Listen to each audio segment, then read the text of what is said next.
it's interesting because I find David Icke, who I've been tracking, since probably the 90s. I find him very hopeful, and I find his message to be very positive and uplifting. But again, I've been in this conspiracy conversation for quite a long time as a journalist, which is why it gets extra loaded for me, where it's like, I see so many people saying that these things are impossible because of the limits of their own imagination, which I find is so odd, where it's like, I can't imagine all these media companies are inclusion. And it's like, that's not debunking. Like, just because your imagination remains contracted doesn't mean that it's not true. And I find it interesting, like how many people have done no actual research into these things, but definitively declare that they're not true just because the inside of their brain rejects it. Yeah. And don't get me wrong. I like David Icke. Like, I'm not, trying to paint him as like anything bad. And I do think he has a note of positivity, and he appeals to a lot of people. And there's also, like, I can understand why some people are repelled by him as well. Like, very, very good versus evil in his worldview, and for me, that makes me uneasy, because there's always a part of myself that wonders, maybe I'm one of the evil ones. And like, have you ever on like plant medicine or in meditation, have you ever had that like humiliating realization that, oh my God, everything that I've ever done is from ego, or like 99.9% of it. And if we're going to go around condemning people, like, there's the secret suspicion that maybe actually I'm in that group and I just put on a better show, and someday the mob will turn on me. Like, this is one of the chief insecurities of the human psyche, because this experience of the mob turning on you has been witnessed throughout history, like, and before history. Like, this is one of our deepest instincts, is to figure out who's the popular crowd and who they're going to turn on, and make sure that you're not in that subgroup that's going to get victimized. Like, so that I think that's one of the deepest explanations for the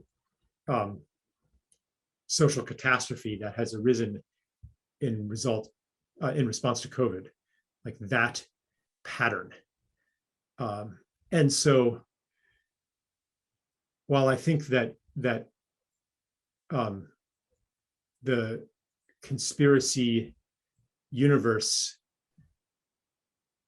is revealing a lot of things that, like you say, that people are just unwilling to look at because they break their worldview. Like, they're like the glitch in the matrix. They don't fit in to their matrix of belief, so they just have to discard them. Because if that were true, then everything I know would be false.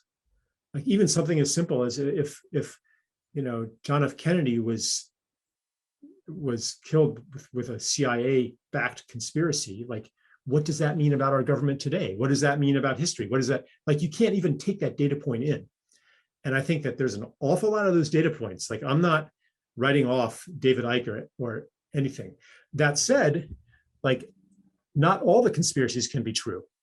And most of them speak with the same vibration of certainty, whether it is, flat Earth or hollow Earth, or the ones that think that there's 500 years of history that has been added, and that you're familiar with all these, right? Of course, Tartaria.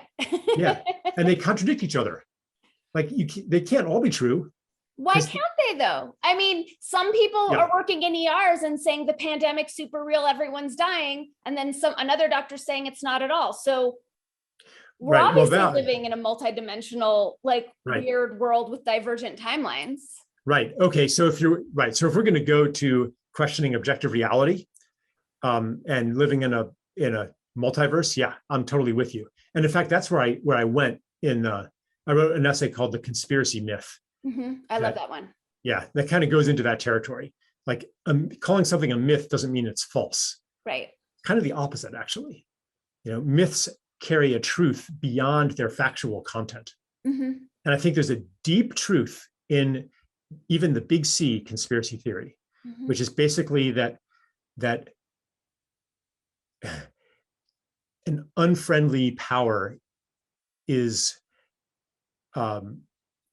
orchestrating the tragic events of this world, Mhm. and that the people we see as our leaders are but puppets of this power. Mhm. Like, there's a deep truth in that. Personally, I don't think that the power is best understood as being a small coterie of, you know, shadowy billionaires and reptilian ETs. But I'm not saying that that's not true either. Like, even that myth also carries truth, whether or not it's factually true. And whatever fact means, I mean, that's a whole can of worms too. Mhm. But like, it carries a truth regardless of its factual content, in that there is something alien to human well-being about this, and even reptilian in a way, and inhuman. It's inhuman. It is like in deep contradiction to our fundamental humanity. Mhm. So that truth can take the form of a myth in our conventional sense of something that's, not actually true. Mhm. But if you believe that reality is constructed of myth, not of particles, Mhm. not of facts, but Mhm. of myths, then you could have, like, some people having, some people, like, looking at Hillary Clinton and she shapeshifts into a reptilian and back again, and somebody else looking at the same time and not seeing that. And the Cartesian mind wants to say, well, one of them has to be true and one has to be the imagination. But what if they're simply living in two alternate realities? Yeah. And even if we're talking about like 3D rationalist particle reality, everything is still, what is it, wave or particle? Like, even physical reality is not constant or consistent. It depends on our lens of perception. Right. So I think, and for me, it's a matter of just like how far we develop our consciousness and how much we unravel, because I'm sure the more that we work on ourselves, meditate, do plant medicine, our ideas of reality get fuzzier and fuzzier, right? Right. Like, it all starts to get really thin. So even with flat earth, because I know you've brought it up before, and these days it's kind of the script. Like, if someone's on a podcast and they acknowledge one conspiracy, then they have to deride flat earthers at the same time, right? It goes without You saying. make fun of the more weird kids so that you don't fall into, yeah. Exactly. Right. But then we go into like, okay, let's pretend I didn't know everything I know about NASA, which I do because I do my research, but let's take that off the table and assume NASA's on the up and up.